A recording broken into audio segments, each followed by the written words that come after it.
Topiknya pada hari ini mengatasi persoalan hidup yang tidak berdisiplin.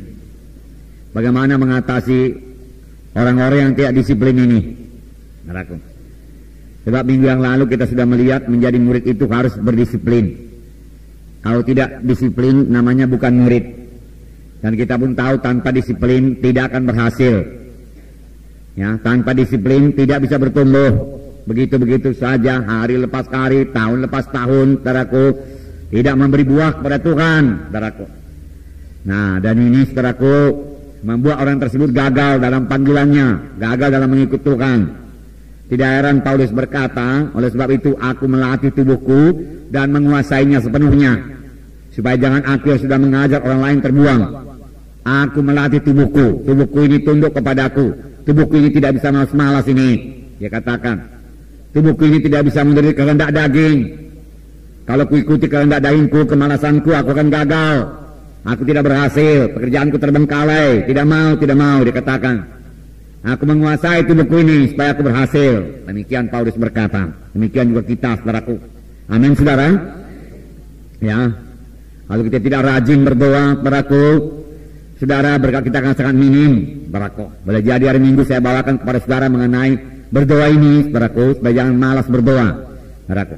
Karena kalau kamu malas berdoa, berkat tidak turun kepadamu, tidak ada padamu karena kamu tidak berdoa, firman Tuhan berkata. Ya. Nah, jadi jangan malas berdoa juga, saudaraku. Nah, saudaraku, dan minggu yang lalu, saudara, kita telah melihat, saudaraku, bahwasanya kita perlu mendisiplin diri kita di dalam merenungkan firman Tuhan, membaca dan merenungkan firman Tuhan itu haruslah itu, saudaraku. Ya. Membaca firman Tuhan, kemudian renungkan firman Tuhan, saudaraku. Terus menerus, konsisten dikatakan. Artinya dengan tekun. Tidak satu hari saja, tidak 2 hari saja. Ya, supaya kita boleh bertumbuh dalam Tuhan. Kita harus kaya dengan firman Tuhan. Dan kamu akan mengenal kebenaran Tuhan membebaskan kami, firman Tuhan berkata. Nah, kemudian kita juga harus tekun, saudaraku, dalam berdoa. Doa yang konsisten dikatakan waktu itu. 1 jam per hari, saudaraku, ya. Bersekutu dengan Tuhan, komunikasi yang 2 arah, kita mendengar suara Tuhan, saudaraku, karena Tuhan bicara kepada kita, kemudian kita mematuhinya dalam hidup kita, saudaraku.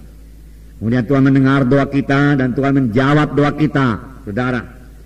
Lalu kita menerima hasil doa kita. Kalau kita mau berdoa, kalau kita sudah mulai berdoa dengan tekun, dengan konsisten, saudaraku, berdoa itu nggak sulit-sulit lagi. Selalu terus ada hubungan kita dengan Tuhan, saudara. Tapi kalau sudah 2 hari nggak berdoa, saudaraku, lalu masuk dalam doa, payah kali cari persekutuan dengan Tuhan pun, saudaraku. Berat rasanya. Saudaraku, bergumul lebih dahulu, saudaraku. Boleh jadi mengaku dosa dulu, saudaraku. Lalu minta darah menyucikan, baru Tuhan berikan persekutuan kepada Tuhan. Dan mengaku, mulailah kita ini rajin berdoa. Nah, kemudian saudaraku, juga kita mendisiplin diri kita supaya kita ikut kebaktian. Semua kebaktian, kegiatan-kegiatan, ya. Ibadah di dalam tubuh Kristus.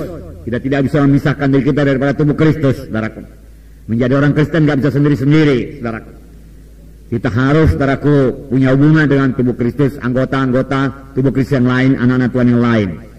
Kemudian kalau kita mendisiplin diri kita, jangan malas untuk melayani, ya. Jangan malas mengunjungi, saudaraku, jangan, saudara. Nah, saudara yang kasih dalam nama Yesus, saudaraku, kita semua adalah pemberita Injil. Ya. Kita semua saudaraku, anak-anak Tuhan, ikut menggenapkan perintah agung. Sebagaimana sudah kita lihat, dengar waktu seminar kita beberapa minggu yang lalu, saudaraku, bahwasanya perintah agung itulah bagi semua anak-anak Tuhan. Semua itu hanya bisa dilaksanakan, saudaraku, dengan berhasil kalau hidup kita berdisiplin. Amin, saudara.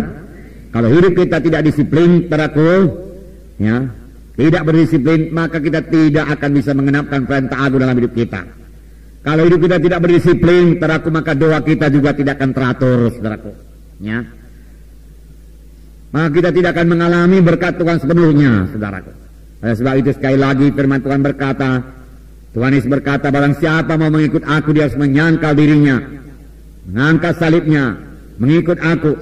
Dan Paulus berkata, aku melatih tubuhku dan menguasainya sepenuhnya, supaya jangan aku yang sudah mengajar orang lain terbuang. Bersama saya tubuh kita ini. Haleluya. Nah, saudaraku, kita membaca dari lembaran. kita melengkapi firman Tuhan minggu yang lalu mengenai murid yang berdisiplin. Ini tambahannya ya. Hari ini karena minggu yang lalu saudara kita sudah melihat ya, contoh-contoh pun diberikan. Kalau hidup berdisiplin itu contohnya apa saudaraku? Nomor 1 waktu itu apa? Prajurit. Yang kedua, olahragawan, atlet ya, yang hidupnya tidak bisa sama dengan orang lain, ya, menyangkal diri soal makanan, latihan keras ya.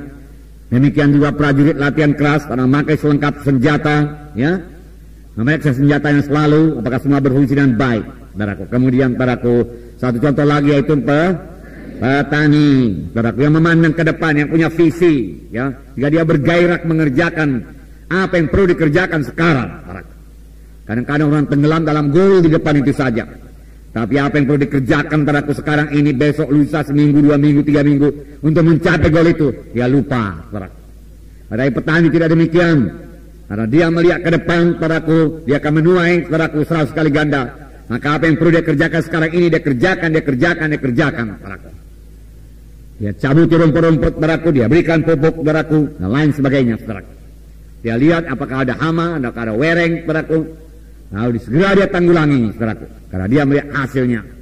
Kadang-kadang banyak anak Tuhan terbuai hasil 10.000, oke 10.000. Tapi menuju 10.000 itu, saudaraku, dia tidak berbuat apa-apa, nggak bisa.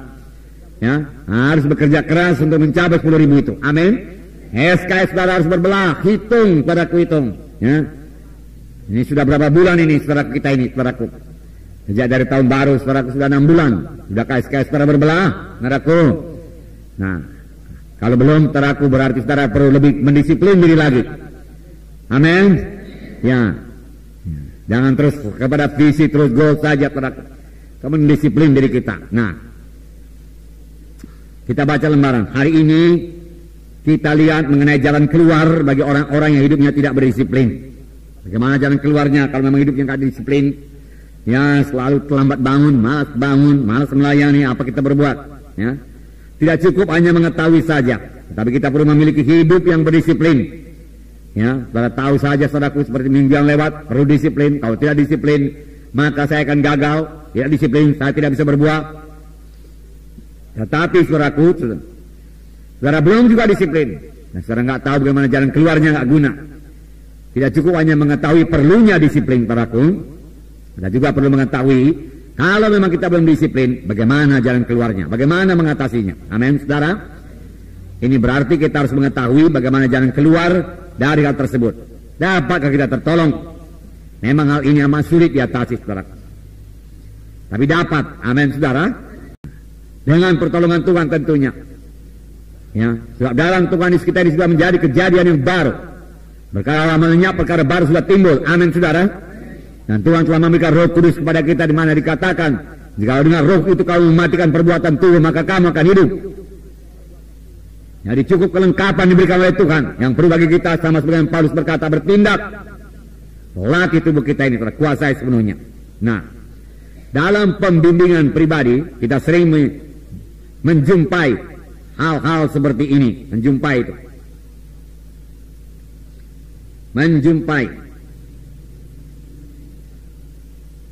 hal-hal apa ini, saudaraku, hal-hal yang tidak berdisiplin, ya. Apa ya, aku nggak bisa bangun pagi-pagi, aku nggak bisa berdoa 1 jam, dia katakan, ya. Aku nggak bisa mengunjungi, dia katakan, nggak ada waktu ku mengunjungi, nggak ada waktu ku baca firman Tuhan. Selalu kita jumpai itu. Mengapa kalau Tuhan memberikan waktu cukup bagi kita 24 jam 1 hari 1 malam, saudaraku? Ya, betulnya kalau kita atur, saudaraku, waktu-waktu itu dengan baik, ya, maka kita, saudaraku, punya cukup waktu untuk membaca firman Tuhan, merenungkan firman Tuhan, dan melayani. Ya, kita bisa berbuah. Karena sebenarnya untuk itulah kita dipanggil Tuhan. Nah, saudara, jadi sering kita jumpai itu, saudaraku, di dalam pembimbingan, saudaraku. Nah, sering jiwa membuat alasan.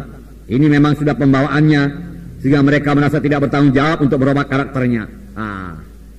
Saudaraku, ya memang ini sudah pembawaan saya, sifat saya ini nggak bisa lagi berubah, dikatakan. Sehingga mereka, kalau kita saudaraku berpendapat itu pembawaan nggak bisa lagi berubah, ya, maka saudaraku itu akan terus melekat kepada kita. Padahal firman Tuhan tadi berkata, siapa yang ada dalam Kristus, ialah kejadian yang baru. Perkara lama sudah lenyap, yang baru sudah timbul.